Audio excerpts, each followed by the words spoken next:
quel pays, en entendant seulement le nom Cameroun et en voyant dans le futur, je ne sais pas comment vous pouvez faire cela. Je ne sais pas. Je sais que le Seigneur a montré ces choses à plusieurs personnes. Si vous voyez ce qui se passe dans le futur. En tout cas, je vous déclare, vous tous que vous êtes sous l'influence, je vous déclare Camerounais au nom de Jésus. Amen. Amen.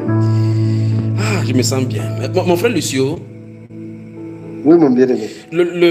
Quelque chose me vient sur le cœur. Tu ne parles pas comme ça.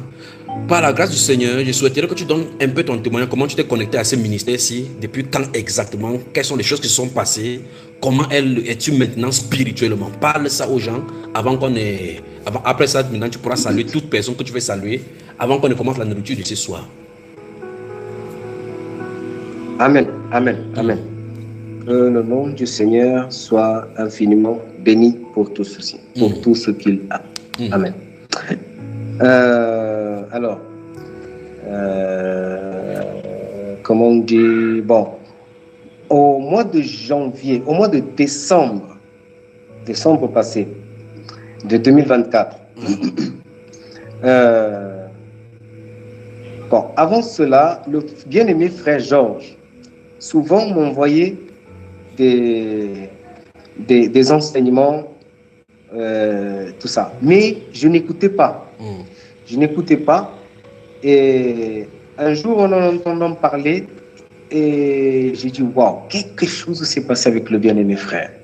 Quelque chose de spécial s'est passé. Je ne sais pas c'est quoi. Et un jour, il m'a envoyé un message. Il m'a dit, mon frère, je t'aime, je t'aime, je t'aime. Il m'a répété 3 fois, je t'aime. J'ai dit, mon frère, je sais que tu m'aimes. Et il m'a dit, si tu souhaites qu'on on parle, on peut s'appeler. J'ai dit, mon frère, quand je sentirai vraiment à cœur, je reviens vers toi. Et, ok. Donc, ça a été comme ça. Et pendant c'est bon, il y avait une période de moment de ma vie, en fait, et je menais ma vie en dents de scie, qui n'était pas vraiment bien. Et je désirais en sortir de là, mais il n'arrivait pas. Et arrivé au mois de décembre, le Seigneur m'a montré dans un songe où j'ai fait un accident avec la voiture. J'allais mourir. Il m'a sauvé, en fait. Et pas plus d'une semaine, le jour de l'an, j'ai été avec mes parents là, et puis après, quand on a bu quelques verres, on a bien bu même. Puis après, je suis sorti de là, et il y a un ami de longue date qui m'a appelé, qui m'a dit, ça fait tellement longtemps, on ne s'est pas vu, passe un peu. Donc, mon épouse m'a dit, mais on est là à la maison, tu vas sortir, ne pars pas. Et j'ai dit, je vais juste les voir rapidement, je reviens. Et ça faisait près de 2 jours, un jour ou plus que je n'avais pas dormi. J'étais vraiment fatigué avec de l'alcool aussi que j'avais bu. En descendant de la route le matin pour rentrer, j'ai fait un accident avec la voiture dans un endroit terrible. J'ai failli mourir. Et après cela, quand je suis arrivé à la maison, que bon, c'est passé, ils sont partis prendre la voiture, tout ça. Mon épouse est venue me chercher. Je me suis assis, j'ai dit, Seigneur, ce n'est plus possible. Ce n'est plus possible. Je ne peux plus vivre comme ça. C'est où je vis vraiment comme tu veux, où je meurs. C'est où je fais les choses comme tu veux, où je pars de ce monde. Et ça a été comme ça que j'ai pris le temps de commencer à jeûner. Et j'ai commencé à jeûner. Je suis resté assis. Toute la journée, je n'ai pas déclenché un mot. On jeûne. Et à un moment donné, le Seigneur me parle en fait, me dit, lève-toi, prends position. Avec une prise de décision. Et c'est là où je me dis, stop, il faut que je me lève. Et c'est comme ça que je me lève, je commence à lire plus, donc en disant, Seigneur, commence à faire le ménage dans ma vie. Fais le ménage. Et il me dit, en fait, dans les choses qui commençaient à faire le ménage, c'était des choses que ça faisait longtemps, en fait, qu'il m'avait demandé d'arrêter. L'alcool. Tu vois que 1 verre, 2 verres, ça t'a amené à 3 et à 4, voilà ce qui s'est arrivé. L'alcool. Mais j'avais encore du mal. Enfin, du mal, pas que j'étais accro à cela, mais j'aimais bien prendre mon petit verre de vin, voilà, comme ça, tu vois. Et donc, le Seigneur m'a commencé à me pointer du doigt là-dessus. Les réseaux sociaux, tu enlèves tout, on n'a pas besoin. Et j'ai commencé à enlever. Au fur et à mesure, Seigneur, montre-nous ce qui ne va pas. Et j'ai commencé à dire à ma femme, j'ai dit, il est temps qu'on change. Vois de ta part, vraiment prends le temps avec le Seigneur, mais moi, ma vie, là, je dois changer totalement tout.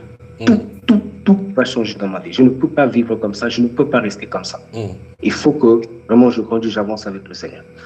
Donc c'est comme ça que j'ai commencé à demander l'église de temps de jeûne, et de prière. Et une fois, j'ai demandé l'église qui vienne à la maison qu'on passe 2 jours de jeûne à 5. Ils sont venus. Donc on a dormi le vendredi, samedi jusqu'à dimanche. Et dans la nuit du samedi, le Seigneur me fait voir un songe où il me fait voir dans cette vision avec mon épouse et les enfants. Nous sommes en train de prendre les affaires avec les enfants, en train de quitter la ville. Il fallait qu'on quitte cette ville parce que la ville était tellement remplie d'impudicité et tout le monde chantait Jésus, criait Jésus. J'entends Jésus de partout, les gens priaient, parlaient de Jésus, mais dans notre cœur, il dit, il faut absolument quitter cette ville. Et il y avait une montagne, une immense montagne, comme ça, il fallait qu'on monte jusqu'au sommet de la montagne. Et on a pris la route avec les enfants à la main. On a commencé à marcher. Et le Seigneur me fait sortir du songe. Quand je sors du songe, j'avais cru comprendre que c'était l'église que le Seigneur appelle à sortir de ce monde de religiosité pour véritablement marcher avec le Seigneur. Mais finalement, il s'agissait de ma maison, il s'agissait de mon épouse et moi et les enfants. Et un peu plus tard, j'ai compris. Et donc, ça a été comme ça. Et c'est comme ça que c'était au mois de février. Donc, après, au mois de mars, il m'est arrivé quelque chose qu'on appelle névrite à l'oreille. J'avais des tordissements de la tête et on m'a mis l'arrêt de 2 semaines. Ça a été merveilleux. 2 semaines à la maison. Et ces 2 semaines, j'ai passé à jeûne. J'ai jeûné et j'ai écouté les enseignements. Et c'est là, à ce moment-là, que le frère Georges m'envoie un témoignage du frère Jonas. Et j'ai dit, le frère, je vais écouter. Quand j'ai dit, le frère, oui, je vais écouter, et puis après, je reviens vers toi.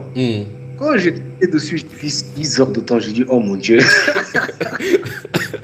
C'est combien on peut passer du temps comme ça, écouter seulement ça? Exactement. Et j'avais vu, mais tout était conduit par le Seigneur. Parce que juste avant, j'avais lu un verset dans le Proverbe où il me disait que lorsque tu dis oui, que tu prêtes un serment, tu dois respecter cela. Et donc, j'ai dit au frère que j'ai dit que j'allais voir, que j'allais retourner vers lui. J'ai dit, je suis obligé de l'écouter. Mon frère, quand j'ai écouté le témoignage, oh mon Dieu, waouh! Il a commencé à révéler des choses dans lesquelles on vivait, qui étaient tellement compliquées, tellement difficiles, et que vraiment, il fallait vraiment se débarrasser de ces choses. Et en réalité, en fait, c'était conduit par le Seigneur parce que le Seigneur est en train de me parler. Voici des choses que tu voulais que tu veux. Tu m'as dit faire le ménage, non? Voici les choses que tu dois faire le ménage dans ta vie. Et des choses dans lesquelles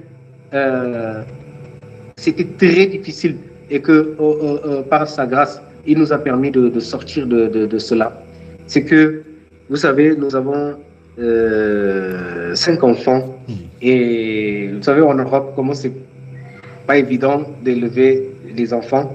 Et donc, lorsque mon épouse est tombée enceinte de 5e enfant, on avait tellement peur, cette crainte de retomber enceinte, au point qu'on cherchait comment faire alors. Et dans ces choses-là, malheureusement, on a fini par user de préservatifs par peur qu'elle retombe enceinte. Et ces choses-là, en les faisant, ça nous condamnait dans le cœur que nous sommes en train de pécher.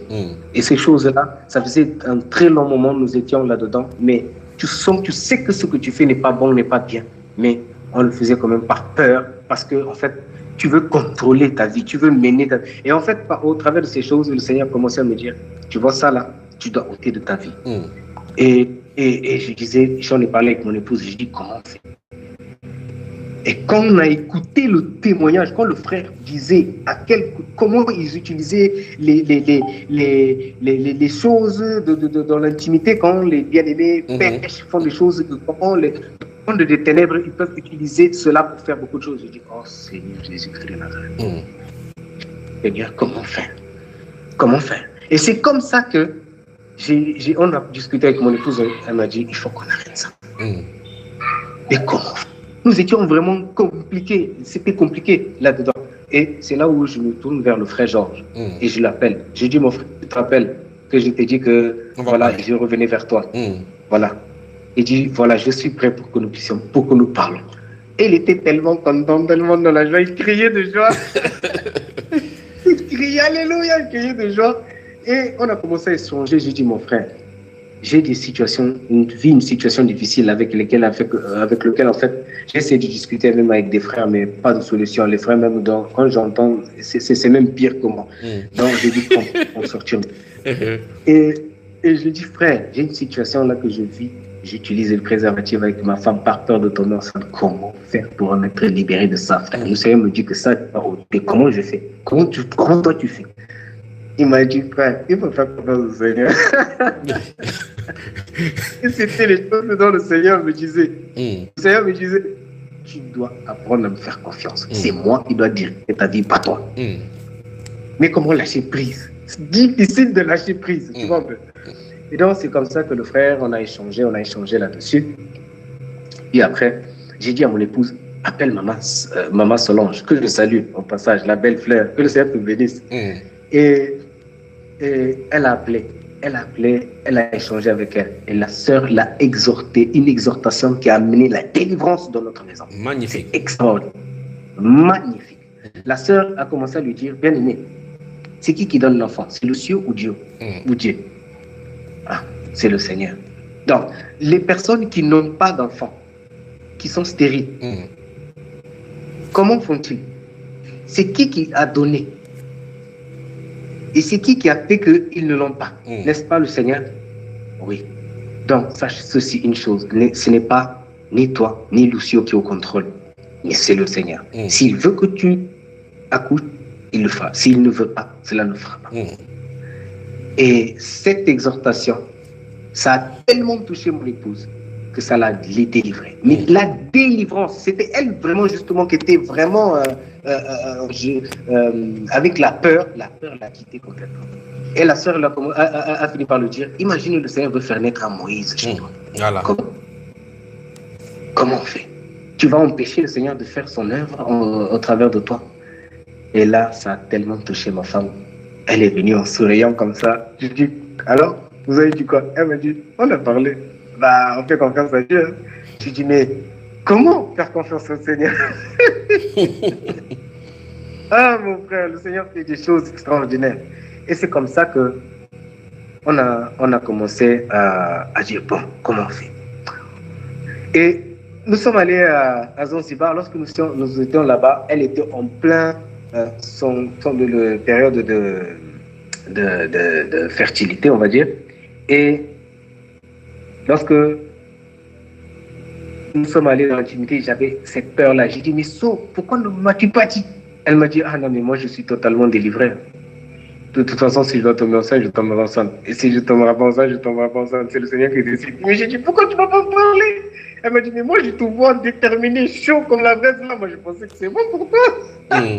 J'ai dit, mais moi j'ai besoin aussi que tu me parles, que tu m'exhortes là-dessus. Là, je sens que c'est moi qui ai compris, qu'il y a un problème là-dessus, tu vois. Et donc, du coup, on nous parlait de ça, elle m'a dit, non, mais écoute, c'est le Seigneur qui va faire. Si je dois tomber enceinte, je tombe enceinte. C'est pas un problème. Non, maintenant, je suis totalement délivré. J'ai dit, c'est vrai, tu as raison. Et là, on a compris à quel point le Seigneur voulait qu'on nous fasse confiance. Et on s'est mis à genoux. On a prié. On a demandé pardon. On s'est repenti de cela. On a demandé pardon. On a dit, Seigneur, voici, on accepte. Si elle est enceinte, elle est enceinte. Et la surprise, c'est qu'elle n'a pas été enceinte. C'était ouf de soulagement. Exactement. Le Seigneur nous a dit, tu vois ça? Ce n'est pas toi qui décides. Deuxième mois, pareil. Troisième mois, pareil. Je dis, waouh! Et là, on a été totalement libérés, délivrés de cela. Et on a fermé la porte dans ça. Parce que le Seigneur nous montrait en fait dans les visites, dans les songes, on ferme la porte, il y a une fenêtre qui ouvre, les démons rentrent. On va, on sort, on ferme la porte, ça ouvre de l'autre côté. Et je dis, Seigneur, il y a des portes ouvertes. Il faut que tu nous montres là où il y a des portes ouvertes. Et là, le Seigneur nous dit, il y a telle chose. Et là, on enlève. Seigneur, pardonne-nous, on enlève. La porte ferme. Et ainsi de suite.